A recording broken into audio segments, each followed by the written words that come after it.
Hello बच्चों। कल मैं वैद्युत आवेश के बारे में बताया और वैद्युत आवेश के कुछ मात्रक हैं। जैसा कि एसआई पद्धति में आप जानते हैं कूलाम है, लेकिन कुछ अन्य मात्रक भी होते हैं। तो आज ये वैद्युत आवेश के कुछ अन्य मात्रक लिख रहे हैं। वैद्युत आवेश के कुछ अन्य मात्रक।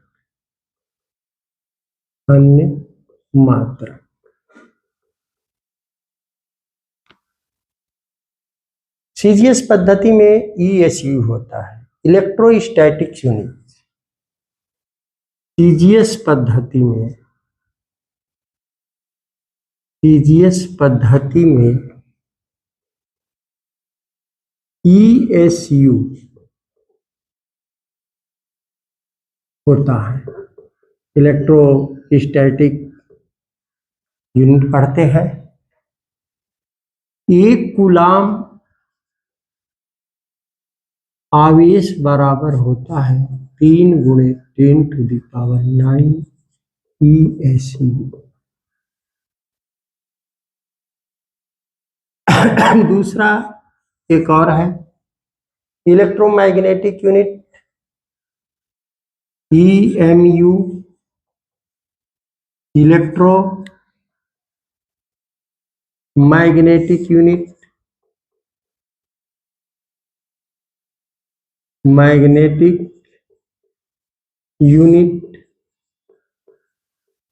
इलेक्ट्रोमैग्नेटिक यूनिट है ईएमयू। एक ईएमयू 10 कूलाम के बराबर होता है, 10 कूलाम होता है। तीसरा जो है वैद्युत आवेश का सबसे बड़ा मात्रक, वैद्युत आवेश का सबसे बड़ा मात्रक है, बड़ा मात्रक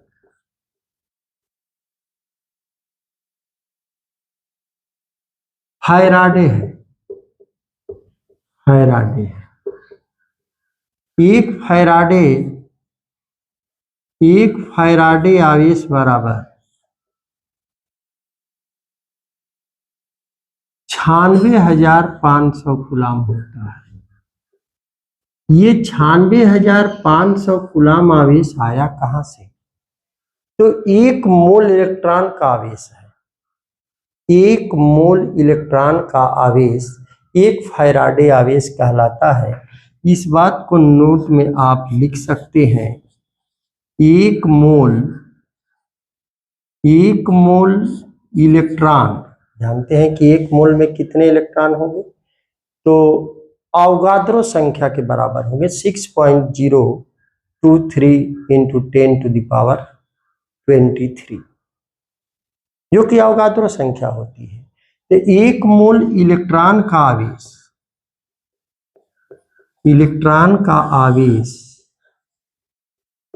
आवेश एक फैराडे आवेश कहलाता है। एक फैराडे आवेश कहलाता है।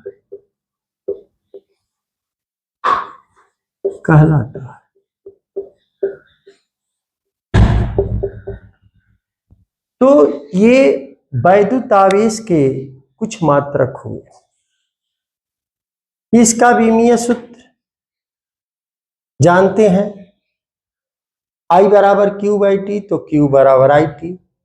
I एम्पियर मूल मात्रक है और T समय भी मूल मात्रक है। तो ये T होता है, तो आवेश का विमीय सूत्र जो होगा, आवेश का विमीय सूत्र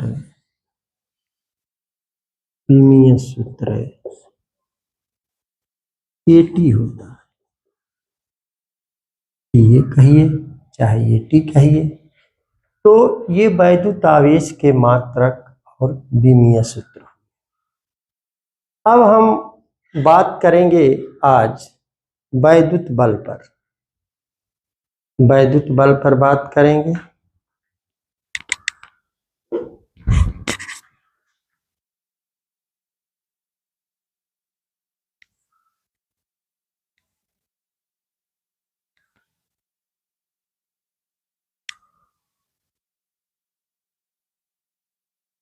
वैद्युत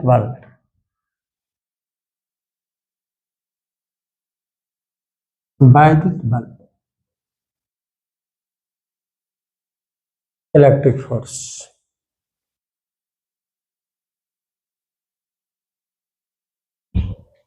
देखिए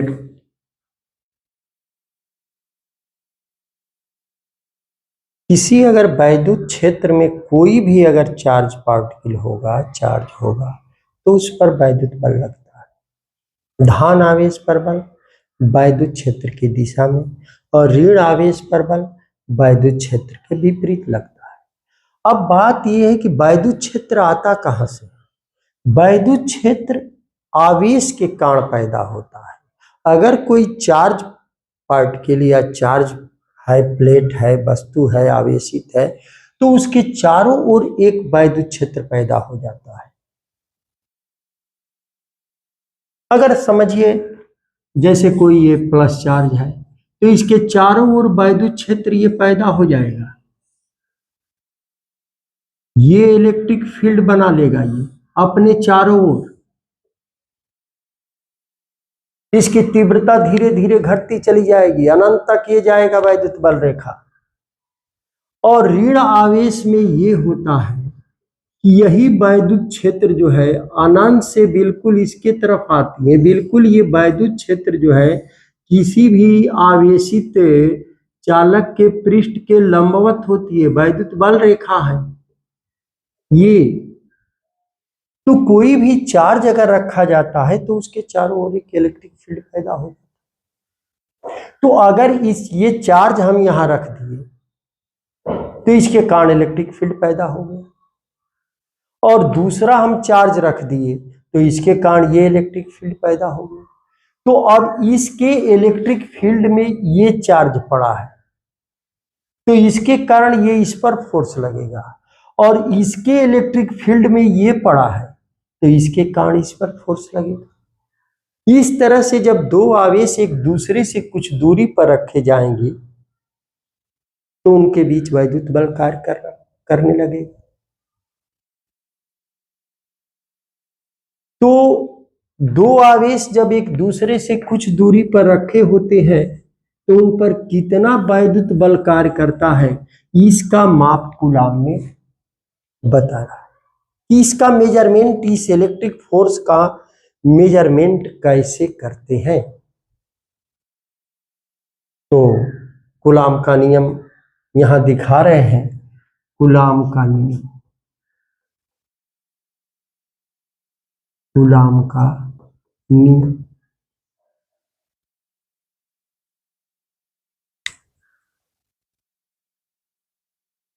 ये दो आवेश हैं, इस पर चार्ज Q1 है और इस पर चार्ज Q2 है, एक दूसरे से स्मॉल r दूरी पर रखे हैं, स्मॉल r दूरी पर रखे। ये दूरी हमेशा सेंटर टू सेंटर ली जाती है, सेंटर टू सेंटर ली जाती है। तो ये चार्ज की प्रकृति के आधार पर ये दोनों चार्ज एक दूसरे पर फोर्स लगाएंगे, यानी एक म्यूचुअल फोर्स है, पारस्परिक बल है। और सबसे बड़ी बात यह है कि ये जितना इस पर फोर्स लगाएगा ये भी इस पर उतना ही फोर्स लगाएगा, चाहे चार्ज की क्वांटिटी अलग अलग क्यों ना हो। चार्ज की क्वांटिटी दोनों की अलग अलग हो सकती है, लेकिन दोनों द्वारा एक दूसरे पर लगाया गया फोर्स जो है बराबर होगा। निशान लाइट चल गई, क्या है?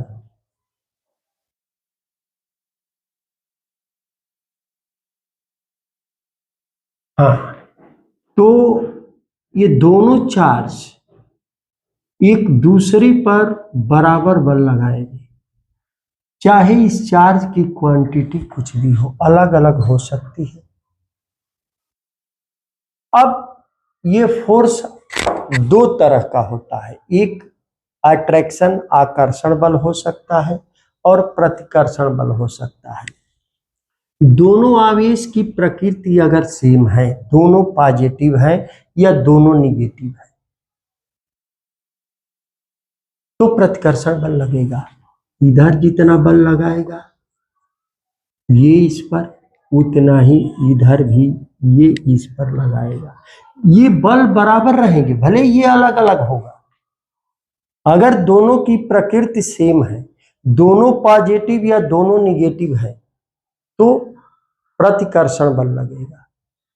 अगर एक पॉजिटिव और एक निगेटिव अगर है, तो उस समय आकर्षण बल लगेगा, यानी ये इसको अपनी तरफ लगाएगा और ये इसको अपनी तरफ, लेकिन ये बल सेम रहेंगे।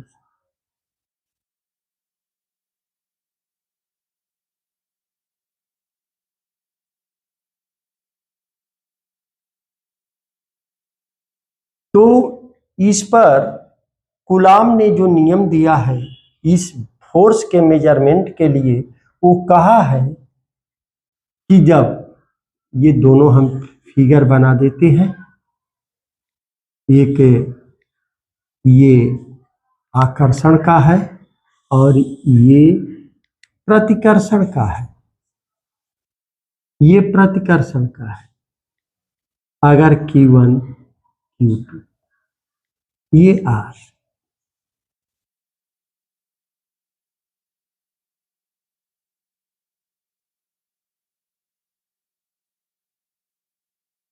अगर दोनों की प्रकृति सेम है, प्रकृति विपरीत है, तो आकर्षण बल। दोनों की प्रकृति अगर सेम है, दोनों पॉजिटिव या दोनों निगेटिव है, तो प्रतिकर्षण बल लगेगा। ये तो कूलाम का नियम इस बल का माप बताता है। वो क्या कहता है, वो जरा देखिए। जब दो आवेश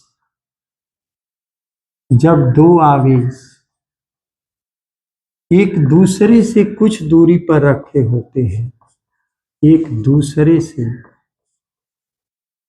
कुछ दूरी पर रखे होते हैं,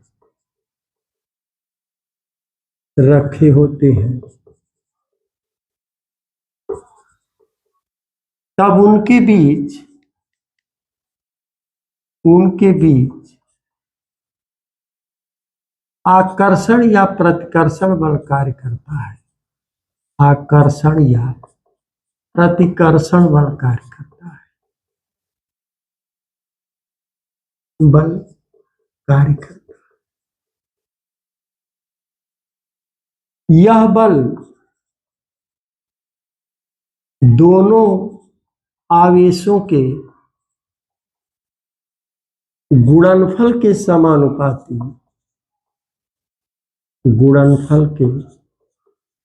समानुपाती और बीच की दूरी के वर्ग के व्युत्क्रमानुपाती होता है। व्युत्क्रमानुपाती होता है।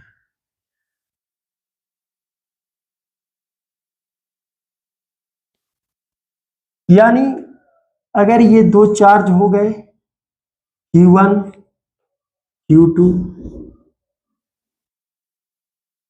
ये दूरी हो गया, ये बिंदु आवेश इसीलिए लिए जाते हैं कि आवेशों के बीच की दूरी बिंदु आवेश के लिए सेंटर टू सेंटर अपने आप हो जाता है।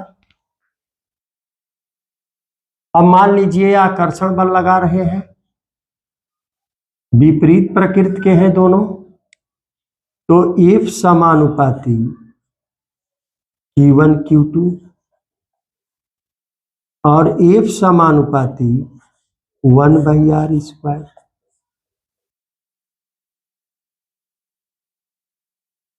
तो F समानुपाती क्या हो जाएगा, F समानुपाती Q1 Q2 आर स्क्वायर हुआ। देखिए यहां से एक बात, ये तो अगर Q1 Q2 ग्रेटर देन 0 यानी Q1 और Q2 का गुणनफल धन हो, यानी या तो दोनों धन है या दोनों ऋण है, तो प्रतिकर्षण बल लगेगा।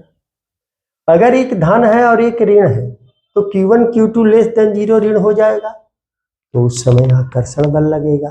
यानी सीधी सी बात है कि अगर सजातीय होंगे तो प्रतिकर्षण और विजातीय होंगे तो आकर्षण। अब यहां पर एक बात है, Q1 Q2 R तीन चीजें हैं। अगर हम Q1 Q2 को कुछ नहीं करते, अगर दूरी हम दुगुना कर देते हैं बीच की दूरी, तो बल जो है इससे कोई मतलब नहीं, इसलिए कि हमने इसको चेंज नहीं किया। अगर ये दूरी को हमने दुगुना कर दिया तो यहाँ पर 2r करेंगे तो 4r स्क्वायर हो जाएगा, यानी 1/4 गुना बल हो जाएगा। दूरी बीच का दुगुना करें तो उनके बीच बल 1/4 रह जाएगा। अगर बीच की दूरी हम 1/2 कर दें तो 1/2 यहाँ करेंगे तो 1/2 का वर्ग 1/4 हो जाएगा, यानी बल 4 गुना हो जाएगा। इसलिए हम Q1 Q2 को नहीं कुछ कह रहे हैं, इसलिए कि Q1 Q2 हमने नहीं बदला है, हमने केवल बीच की दूरी चेंज किया है।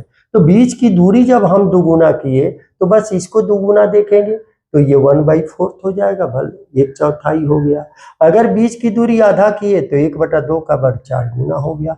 अगर इसमें ये कहे कि Q1 को हमने दुगुना कर दिया, Q2 को आधा कर दिया, अब बीच की दूरी 3 गुना कर दिया, 3 का वर्ग, तो 2 से 2 कट गया, बल 1/9 हो जाएगा। ये समानुपाती पर देखा जाता है, और समानुपाती पर देखने में ये देखा जाता है कि कौन सा हमने स्थिर रखा है और कौन सा बदला है, तब बल कितना गुना होगा, ये बात होती है। तो अगर यहां से हम समानुपाती हटाते हैं तो नियतांक आता है, तो F equal to 1/4 pi epsilon 0 की Q1 Q2 by R square.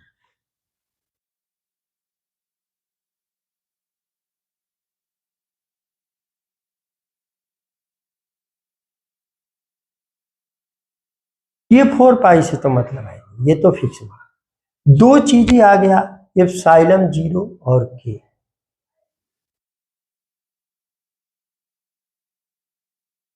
Epsilon 0 निर्वात की वायुशीलता है, के निर्वात या हवा की वायुशीलता, निर्वात की वायुशीलता ही कहते हैं, के माध्यम का परावैद्युतांक। ये वायुशीलता जो होती है वैद्युत क्षेत्र के विरोध का माप है कि उस मटेरियल में वैद्युत क्षेत्र कम जाता है ज्यादा जाता है, उसका माप है। कि इसका इकाई होता है, यहां से इसकी इकाई होती है, लेकिन जो के माध्यम का परावैद्युतांक कहा गया है इसकी कोई इकाई नहीं है, ये अनुपात है। किसी माध्यम की वायुशीलता और निर्वात की माध्यम की वायुशीलता और निर्वात की वायुशीलता का अनुपात ही माध्यम का परावैद्युतांक है। जो मात्रक इसका वो मात्रक इसका, यानी इसका कोई मात्रक नहीं। और सबसे बड़ी बात कि ये के जो होता है इसका मान 1 से कम नहीं होता, ऋण होने का सवाल ही नहीं, 1 से कम नहीं होता, 0 भी नहीं हो सकता। हवा और निर्वात के लिए माध्यम के परावैद्युत, ये निर्वात की वायुशीलता है और ये माध्यम का परावैद्युतांक है।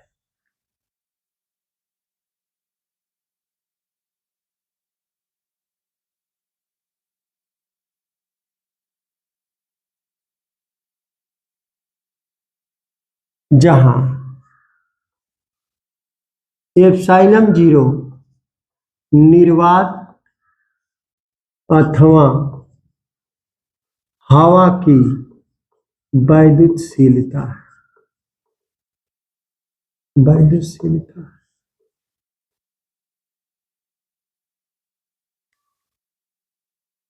इसका मात्रक, इसका मात्रक एफ, इसका कोई मात्रक होता नहीं, इधर आएगा। यहां से अगर एप्सिलॉन जीरो को हम यहां लाते हैं तो एफ यहां चला जाएगा। अगर एप्सिलॉन जीरो यहां आता है तो एफ यहां आ जाएगा। तो एप्सिलॉन जीरो यहां आ जाएगा, एफ यहां आ जाएगा, इसका कोई मात्रक नहीं। तो ये न्यूटन, इसका भी मात्रक नहीं, यानी कूलाम गुणे कूलाम, कूलाम स्क्वायर और प्रति न्यूटन मीटर स्क्वायर।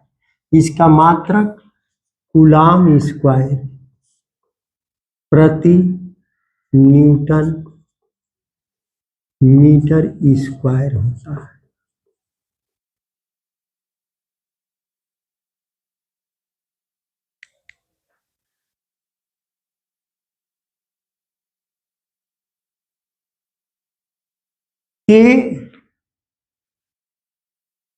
के माध्यम का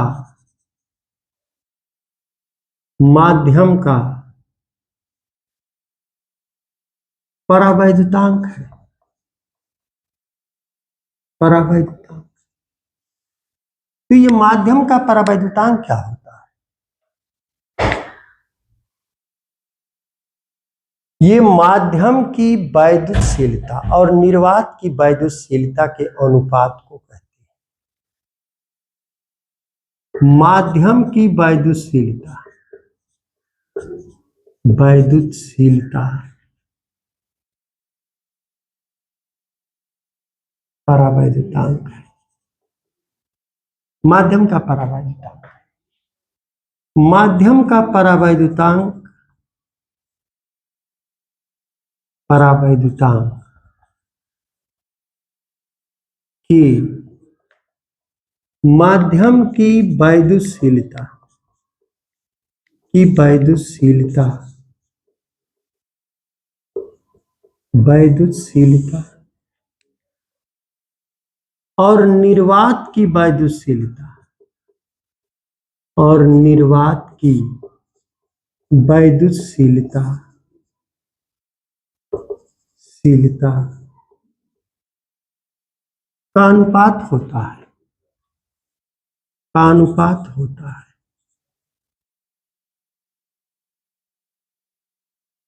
अनुपात होता है, यानी K equal to epsilon zero, epsilon बटा एप्सिलॉन जीरो। इसका नाम एप्सिलॉन है, ये एप्सिलॉन पढ़ते हैं इसको, इसको एप्सिलॉन जीरो कहते हैं, एप्सिलॉन नॉट। तो ये अनुपात है, यहां से epsilon equal to epsilon zero के हो जाएगा। तो अगर एप्सिलॉन जीरो के की जगह हम एप्सिलॉन लिखना चाहते हैं माध्यम का, लिख सकते हैं बिल्कुल। एप्सिलॉन और एप्सिलॉन जीरो में ये संबंध भी है। अब ये के का मान सबसे कम जो होता है वो निर्वात और हवा में होता है, 1 होता है। के का मान निर्वात तथा हवा के लिए, तथा हवा के लिए 1 होता है, 1 होता है, 1 के बराबर 1 निर्वात और हवा के लिए, जो सबसे कम मान है। जितने भी अब माध्यम होंगे उसका मान 1 से ज्यादा होगा। ये एक तरह से कुचालकता की बात होती है, 1 होता है। तो अगर हम हवा और निर्वात में दोनों आवेश रखें, हवा या निर्वात में रखे हैं, तो के की जगह क्या रखते हैं? 1।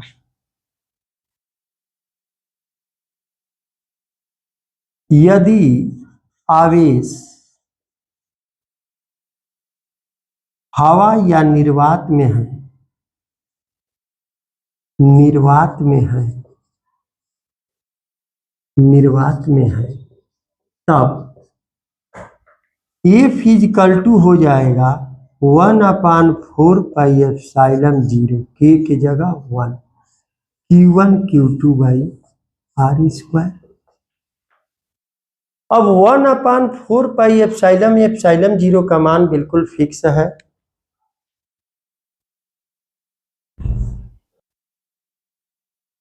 हाँ, तो 4 पाई एप्सिलॉन 0 का मान होता है 8.86 गुणे 10⁻12। ये गुणे 8.86 10⁻12 कूलाम स्क्वायर प्रति न्यूटन मीटर स्क्वायर। तो इसका टोटल जो वैल्यू आता है 9 × 10⁻9 आता है। तो F इजकल टू हो जाता है 9 × 10⁻9 Q1 Q2 by are square. ये उस समय के लिए दो आवेशों के बीच बल है जब दोनों आवेश हवा या निर्वात में रखे गए। यहां पर आप ब्रैकेट में लिख सकते हैं 1/4 पाई एप्सिलॉन 0 इजकल टू 9 × 10⁻9